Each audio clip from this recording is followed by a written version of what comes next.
Steve McHugh. Steve McHugh is a chef and restaurateur who grew up in Wisconsin Farm, where he formed his farm fresh culinary approach. He made a name for himself in New Orleans as chef de cuisine for Chef John Besh in August, then brought Luke, Besh's German-style brasserie, to San Antonio. But his greatest achievement was beating cancer, after which he opened Cured at, I just got that. Because the name Remission didn't fit on the side in front of the, okay, I'm sorry. The restaurant's name speaks both to Steve's triumphant recovery and to the cured meats hanging in view.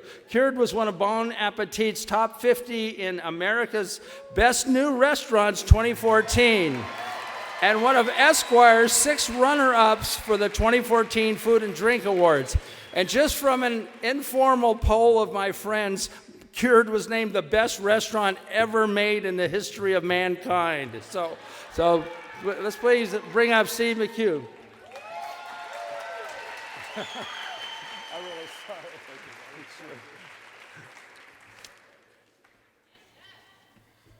All right. Well, you're right, you can't see anybody, so this is great. First off, I'd like to thank PechaKucha for having me, because if it wasn't for you, the restaurant would be very busy tonight, because all of our clients are in the audience. So anytime I can step away and know they're okay. I'm a huge fan of San Antonio, and it really is an honor to be here to talk about something I'm passionate about. My wife told me that 90s hip-hop was not a really good idea, and so Cured Meats is only really half the story of the restaurant. And so today, I'd like to share with you my passion for great service. And I'm going to tell that story through the people who have been probably the most influential in my life. And I reached out to these people and asked them for quotes that they live by, little truths that they have. And I'm a chef after all, and I live a scripted life. So if I sound a little scripted up here, it's because I don't want to sound unprepared. We're going to start with my parents. When I was about 10 years old, I was waiting for my dad to come pick me up. A woman asked me to help her carry some boxes across the street. After about 3 or 4 trips, she gave me $1. I was so excited that I told my dad the story. He looked at me with disappointment and he said, "Steve, you should have done it for free." Later in high school, I worked part-time as a custodian for my mom, who was a small-town doctor. Once I noticed there was a huge potluck of beans, tortillas, assorted meats in the nurse's station. And I asked my mom if someone's birthday, and she said, "Well, it's kind of. This is how somebody paid me for delivering their baby." My lesson to my servers is we do it because it makes us happy. This is my brother Marty. At age 12, my older brother had a job, and I saw him counting all his money in his bedroom. I asked him if I could have some. He laughed, and I said, he said, "I'll tell you what, take this $1, and someday we'll use it to do great things." Well, I still have that $1 to this day. My brother is my partner at Cured, and we are doing great things every single day. My lesson to my servers is this: the importance of saving. Some shifts, days, or months are even better than others. You are running a small business. It's up to you how that business survives.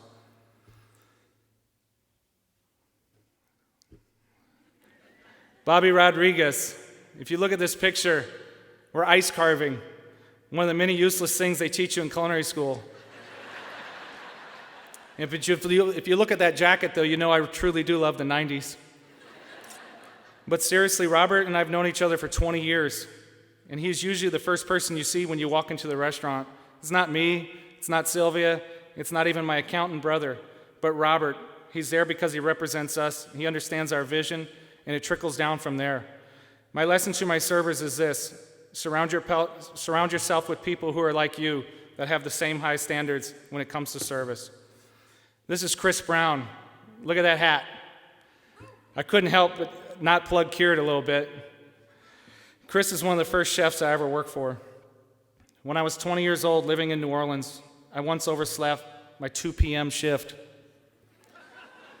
because I stayed out too late the night before. I woke up to Chris banging on my door. This was before everybody had cell phones, Kylie. I'm not sure if... Chris threw me in his car and drove me to work, cursing at me the whole way, and he rode my ass in the kitchen all night. My lessons to my servers is this: there's nothing more important than the butts in the seats. If you don't take care of the butts, nothing else matters. Obviously, you know who this man is. Every morning, John Besh and I would sit down, have coffee, eat bread and the local butter, and we'd talk about how the bread or the butter and how it changed and why it was different and how we could improve the bread. And did the farmer do something different with the milk before he made the butter? Or were the cows in a different pasture? And this is just the fucking bread, people. You can only imagine how much time and effort went into the rest of the menu. I thought it fitting that John gave me a religious quote because I have this wristband, an imaginary one that says WWJD, and stands for What Would John Do? Develop your palate, people. Dr. Roger Lyons. It's no secret that I'm a cancer survivor. Dr. Lyons here helped save my life. But it's here that's great about him and the people that work for him.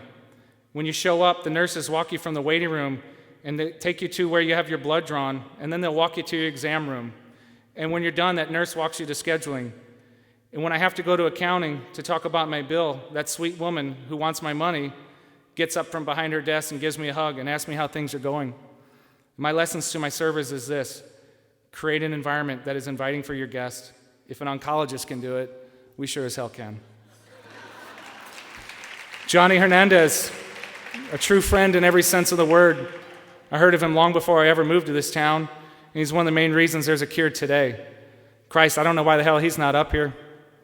He loves this city more than anyone I know, but I don't want to gush on him all night. I want to talk about his quote. It's simple, straightforward, and to the point. For real, people, how many times have you been out to eat and the server just doesn't even try? Poor service will doom a restaurant faster than poor food. There is a fact that I will not go to restaurants because of bad service, even if I do like the food. My lessons to my servers is this: people want to see you try.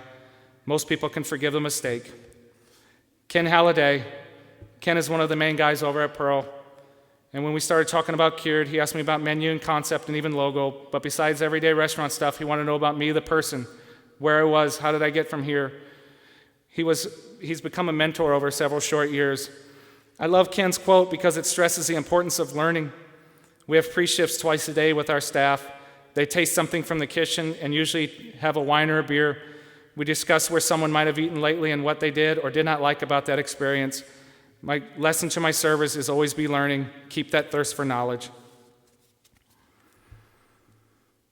This is William Rivera, sitting right down front, and he moved to San Antonio the same time I did, and we've been on this road together ever since. A couple of years ago, I almost lost my friend after a car accident, but like me, he came back stronger than ever, and he works every night on the line like he has something to prove. William has this trick. It's almost a gift. He can read the tickets coming into the kitchen. He can tell you who's on the floor. Are they locals? Are they tourists? He sees a ticket for pork brains, lamb liver, foie gras, steak tartare, and he immediately knows there's a chef or a waiter or a restaurant employee out there. My lesson to my servers is this: it's our job to exceed expectations. You can only exceed them if you know what they are. Lastly, my wife, Sylvia. Her quote is my absolute favorite. When we first opened the restaurant, she'd say it about 25 times a day. Now I hear it about once a week. In fact, I heard it on Sunday as the fire alarms are going off for no reason. I'm waiting.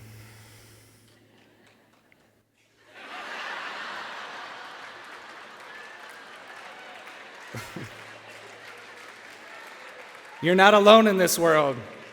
You need to have someone you can count on when times get tough, and vice versa. Sylvia's been on this road for me for over 15 years. We've been in the service industry all our lives, and we do not consider it work. It is, after all, our passion. Thank you for letting me tell my story.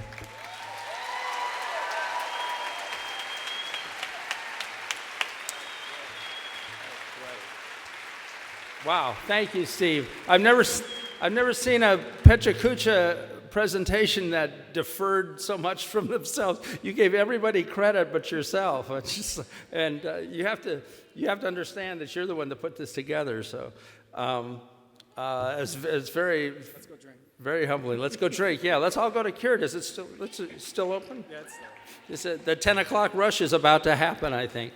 But did you? Oh, you know what? I've been told. Here, it's magic. No, it's not. Yes, it is. You can talk into that one. I can talk into this one. This is a long learning curve for me. It's like a Smothers Brothers. There's a microphone up there. What do I do with it? Did you, when you worked your way from the bottom up, I suppose, was there a moment or a strike of inspiration where you knew that you were going to own a restaurant one day? Oh boy, I knew that I was going to be my own boss one day, and it's I didn't want to go too fast. I'm 40 years old. I've had the restaurant 2 years. I knew that there was a lot to learn. And he's still standing, folks. Yeah, right? He's 40 years old, and he's still standing. Well, I knew there was a lot to learn out there, and I knew that every day, I worked for John Besh for 10 years, and every day the guy wowed me, and every day I felt like I could go out and do this, and then I just realized how smart he was, and I had so much more to learn, and that's what I try to give my staff every single day, is just give them something to learn and give them something to hang on to. Do those people that inspired you, do they realize that you've actually become quite a success? Do they know that you've actually taken the lessons that they've taught you and taken it a step further? I think so. I think people like that, they want to see people that they work with and people that have helped them, and they want to see them succeed. Okay. And I reached out to every single one of those people, except for the quote from my mom. But I reached out to every single one of them and let them know what we were doing and how I felt that they inspired me. And the reason I'm on this stage today is because of them. Well, I personally want to thank you for helping to bring San Antonio into a world-class city among all these other presenters. So thank you very much.